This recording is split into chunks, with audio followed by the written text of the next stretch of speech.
Only adjusted version of your crawl space hidden basement story. This happened just last week, during my final days at home before heading back to college. My parents had recently moved after I graduated high school.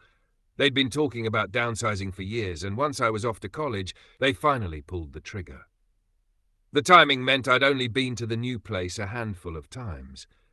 My parents had given me the basic tour when they first bought it, pointing out where everything was and explaining some of the quirks of an older home.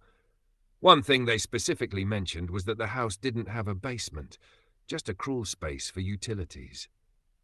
They seemed pretty definitive about that, so I never gave it much thought. The first night they left for vacation, I noticed something strange. I was lying in bed trying to fall asleep when I heard this steady tapping sound coming from directly beneath the floor. At first, I thought it might be the heating system or pipes settling, but it didn't stop. It was rhythmic, almost purposeful. The thing is, my bedroom is on the first floor, meaning the sounds were definitely coming from underground. According to my parents, there was nothing down there but a crawl space. That made it a whole lot more unsettling. The tapping finally stopped and I managed to fall asleep, but the next night it started again, louder this time. By the third night, it had escalated into dragging and scraping sounds, like claws raking across wood. That's when I knew something was seriously wrong. The next morning, I told my dad over the phone. He told me to check the crawl space for animals.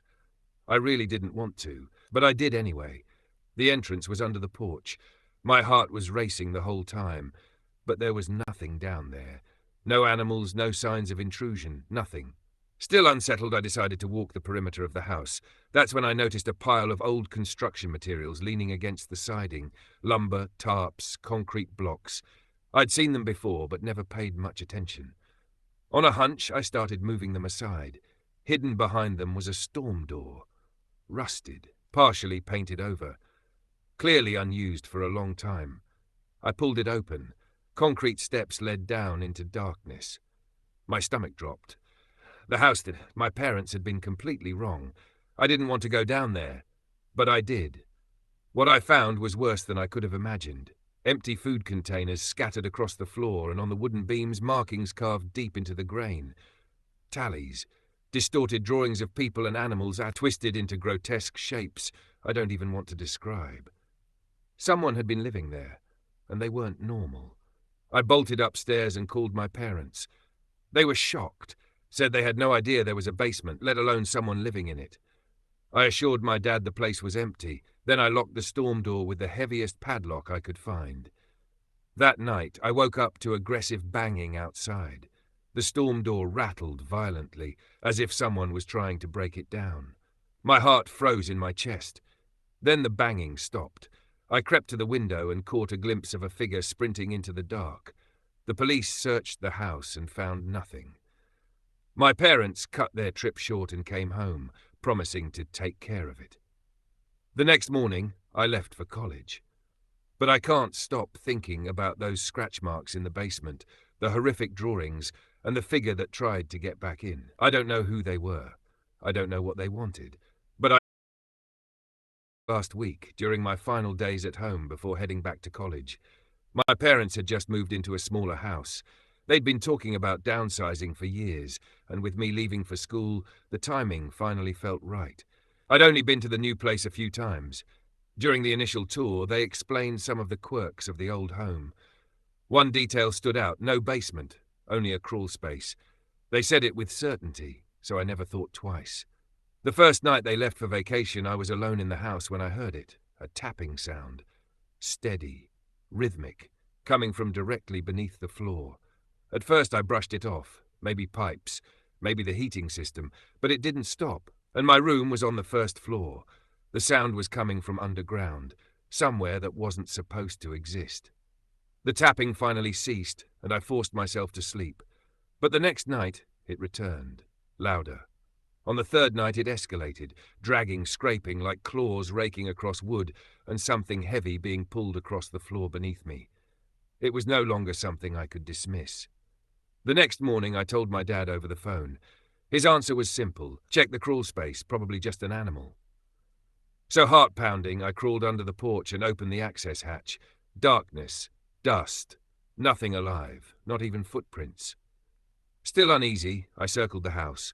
That's when I noticed the stack of old construction materials, lumber, tarp, cinder blocks, leaning against the siding. They'd always been there, but I'd never looked closely. I pulled them aside. Behind them was a storm door, rusted, painted over, almost completely hidden. It led to a staircase, concrete steps vanishing into shadow. My parents had been wrong. The house did have a basement. I didn't want to go down, but I did. The air was damp and sour, and in the dim light I saw enough to know two things. First, someone had been living there. Empty food containers were scattered across the floor. Second, they weren't normal. Scratched into the wooden beams were rows of tally marks, and on one pillar carvings, twisted drawings of animals and people, stretched and deformed in ways I don't even want to describe. I bolted upstairs. My parents were shocked when I told them. They swore they never knew the basement existed. My dad asked a dozen times if I was sure no one was still down there. I promised it was empty. Then I bought the heaviest padlock I could find and sealed the storm door shut. That night I woke to violent banging outside. The storm door rattled like someone was throwing themselves against it. I froze. My heart hammered so hard I thought I'd pass out. Then silence. I crept to the window just in time to see a figure sprinting into the darkness of the backyard. The police came. They searched. Nothing. My parents cut their trip short and came home. They told me not to worry, that we'd figure it out. The next morning I left for college, but I can't stop thinking about it. The tally marks, the disturbing carvings, and the person, whoever they were, trying desperately to get back inside. Someone was living in that basement, and I don't think they were done with the house. I focused on shorter sentences